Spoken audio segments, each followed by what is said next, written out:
বাসার ছোট শিশুরা পেশাব করার পর পানি ব্যবহার করে না, যার ফলে তাদের কাপড়ে পেশাব লেগে থাকে।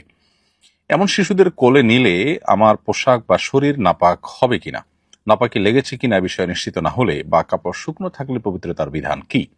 খুবই গুরুত্বপূর্ণ একটি প্রশ্ন। প্রিয় দর্শক, এই প্রশ্ন উত্তরে বলতে চাই, আমাদের ছোট শিশুরা পেশাব করার পর যদি তাদের প্যান্টে, কাপড়ে পেশাব লেগে থাকে, ভিজে যায়, প্রথমত সেটি শুকিয়ে যাওয়ার পর যদি আমরা তাদেরকে কোলে নেই এবং এর কোনো দুর্গন্ধ আলামত কোনো কিছু আমাদের কাপড়ে পোশাকে সেভাবে দৃশ্যমান না হয়, তাহলে সেক্ষেত্রে আমরা পবিত্র আছি, আমাদের পোশাক আশাক নাপাক হয়নি সেটি আমরা ধরে নিব এবং সেটি পাক হিসেবে বিবেচিত হবে।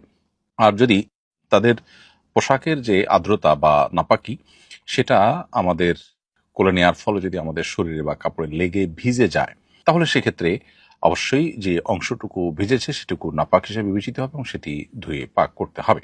এভাবে আমরা পবিত্রতার বিধান নির্ণীত করবো ইনশাআল্লাহ তাআলা। আর যদি নাপাকের কোনো আলামত না থাকে, শুকিয়ে গেছে, সেরকম হালকা ভেজা যেটুকু সেটুকুর কোনো ভেজা ভাব আমাদের কাপড়ের শরীরে আসেনি, তার ফলে অপবিত্র হয়েছি আমরা বা আমাদের কাপড় অপবিত্র হয়েছে, সেই রকম কোনো বিধান প্রযোজ্য হবে না।